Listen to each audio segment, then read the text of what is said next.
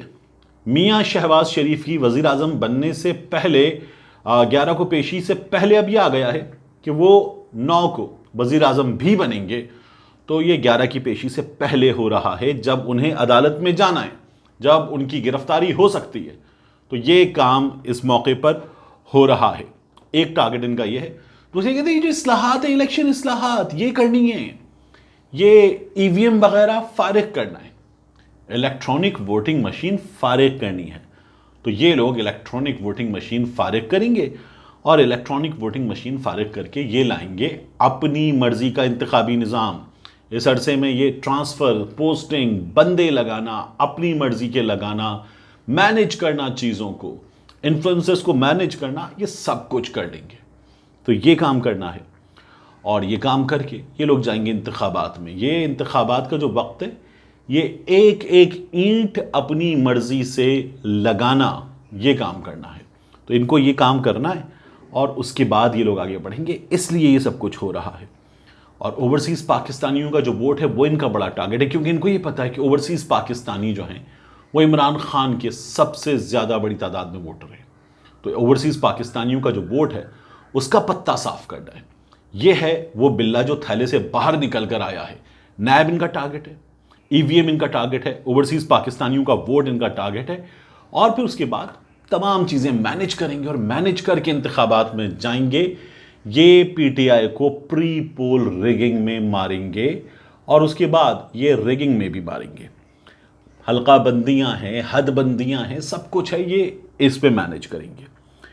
پھر میں آپ سے عرض کروں کہ یہ جو کمیشن ہے طارق صاحب والا، یہ کمیشن جو ہے اس کی سربراہی انہوں نے ابتدائی اطلاعات یہ تھیں کہ قبول کر لی تھی، اور وہ کمیشن کی سربراہی کے لیے جا رہے تھے، لیکن پھر انہیں ایک فون آیا۔ یہ مجھے ایک بہت اہم شخصیت نے بتایا کہ انہیں ایک فون آیا، اور بہت ذمہ دار ذرائع نے بتایا کہ انہیں ایک بڑی اہم شخصیت کا فون آیا اور انہیں منع کر دیا گیا، اور انہوں نے اس فون کے بعد جو ہے اس کمیشن کی سربراہی سے معذرت کر لی۔ ہمارے یہاں بڑی تعداد میں جو لوگ ہیں وہ یہ کہہ رہے تھے کہ یہ عمران خان کے حامی ہیں، یہ صدارتی نظام کے حامی ہیں، لیکن انہیں روکا گیا ہے۔ تو انہیں کیسے روکا گیا ہے یہ بھی دیکھنا ہوگا۔ اب آج ہی کی تاریخ میں شہباز شریف وزیر اعظم بن جاتے ہیں، یہ کمیشن کل بن جاتا تو پھر اس کمیشن کے لیے نئی حکومت کے لیے ایک مصیبت ہوتی۔ سربراہ تبدیل کرتے ایگزیکٹو کے پاس اختیار ہے، جو انکوائری کمیشن ایکٹ ہے اس کے تحت، تو وہ کمیشن کا سربراہ چینج کر سکتے تھے، وہ جو کمیشن کو دیا گیا مینڈیٹ ہے اس میں تبدیلی کر سکتے تھے، کمیشن کی جگہ ایک بڑا کمیشن بنا سکتے تھے، لیکن ختم کرنا پھر بڑی مصیبت ہو جاتی، گلے کی ہڈی بن جاتا۔ لیکن آج کی تاریخ میں یہ بھی ہونا مشکل ہے، اس فون نے یہ کام بھی دکھایا ہے، تو یہ بھی ہو جائے گا، اور چیزیں مینج ہوتی چلی جا رہی ہیں۔ اب یہ جو لوگ آپ کو بتا رہے ہیں نا کہ ووٹ کی عزت جو ہے وہ کہاں گئی، تو میں آپ کو بتاتا ہوں ووٹ کی عزت کہاں گئی ہے۔ دیکھیے، ووٹ کی عزت کا سفر شروع ہوا اور گجرانوالہ کے جلسے تک پہنچا۔ یہ سفر شروع ہوا تھا 5 بغض سے بھرے آدمی، میاں صاحب جج صاحبان کی بات کر رہے تھے، گجرانوالہ کا جلسہ آیا، اور میاں صاحب نے جنرل باجوہ، جنرل فیض حمید، یہ تمام باتیں شروع کی۔ پھر میاں صاحب نے ٹویٹر پہ ویڈیو میں کہا کہ مریم کو اسمیش کرنے کی بات کی جا رہی ہے۔ میاں صاحب نے 3 جرنیلوں کے نام لے دیے، جنرل باجوہ کا، جنرل فیض حمید کا، جنرل عرفان ملک کا۔ اور اس کے بعد پھر جب یہ چیزیں اب اس سٹیج پر آئی ہیں، اس والے فیز میں، تو آپ ایک بات یاد رکھیے گا، اب جرنیلوں کا نام نہیں ہے، اب فوج کا نام نہیں ہے، اب نام ہے ثاقب نثار کا۔ ان لوگوں نے ثاقب نثار کی ایک جعلی آڈیو جو ہے وہ جاری کی، اور جعلی آڈیو جاری کر کے ان لوگوں نے تمام توپوں کا رخ کر دیا ثاقب نثار کی طرف، اور جرنیلوں سے ان کی توجہ ہٹ گئی۔ انہوں نے جرنیلوں پہ بات کرنا چھوڑ دی جانتے بوجھتے، کیونکہ وہاں اپنے معاملات مینج کرنے کی کوششوں میں لگے ہوئے تھے یہ لوگ، اور پھر اس کے بعد انہوں نے ثاقب نثار کا رخ کر لیا اور ثاقب نثار تمام چیزوں کے ذمہ دار ہو گئے۔ ثاقب نثار نے نیازی کو صادق اور امین ڈکلیئر کروایا، ثاقب نثار نے مسلط کروایا، پہلے مسلط کروانے والے اور تھے، اور پھر اس کے بعد جب یہ عدالت میں ہیں اور عدالت سے ان کو تمام چیزوں کے لیے مدد چاہیے، تو پھر عدالت سے توجہ ہٹی ہے، اور عدالت سے توجہ ہٹنے کے بعد اب کہاں آ گئے ہیں؟ اب یہ لوگ آ گئے ہیں فرح خان پہ، احسن جمیل گجر کی اہلیہ فرح خان پہ اور عمران خان کی اہلیہ پہ۔ اب ان کا تمام ٹارگٹ یہاں ہے۔ تو یہ جو شیر تھا، اس شیر نے کام شروع کیا جرنیلوں سے ٹکر لے کر، اس کے بعد یہ آیا ثاقب نثار ریٹائرڈ جج تک، اور اس کے بعد اب یہ ایک عورت فرح خان پہ آ گیا ہے۔ یہ ہے شیر کی طاقت، ووٹ کی عزت کا تمام معاملہ اس وقت۔ یہ جو لوگ کہتے ہیں کہ انہوں نے ایک ایک ٹرانسفر کے 5-5 کروڑ لیے، کریں تحقیقات کریں، سامنے لا کر دیں، مجرم سامنے لا کر دیں، ان کی حکومت آ رہی ہے، بہترین، زبردست ہونا چاہیے، کوئی مجرم نہیں بچنا چاہیے۔ لیکن ذرا سوچئے، کسی نے 5 کروڑ دیے احسن جمیل گجر کی اہلیہ فرح خان کو، عثمان بزدار کو، عمران خان کو 5 کروڑ دیے، 7 کروڑ دیے، 12 کروڑ دیے بقول ان کے، تو وہ جو 5, 7, 12 کروڑ دینے والا ہے وہ 3 مہینے میں فارغ ہوگا۔ پنجاب میں ہو کیا رہا تھا؟ تم کام نہیں کر رہے، تم نکلو، تمہاری جگہ اگلا آئے گا، تم کام نہیں کر رہے، تمہاری جگہ اگلا آئے گا۔ آئی جی بدل رہا ہے، سی سی پی او بدل رہا ہے، ایس ایس پی بدل رہے ہیں، ڈی سیز بدل رہے ہیں۔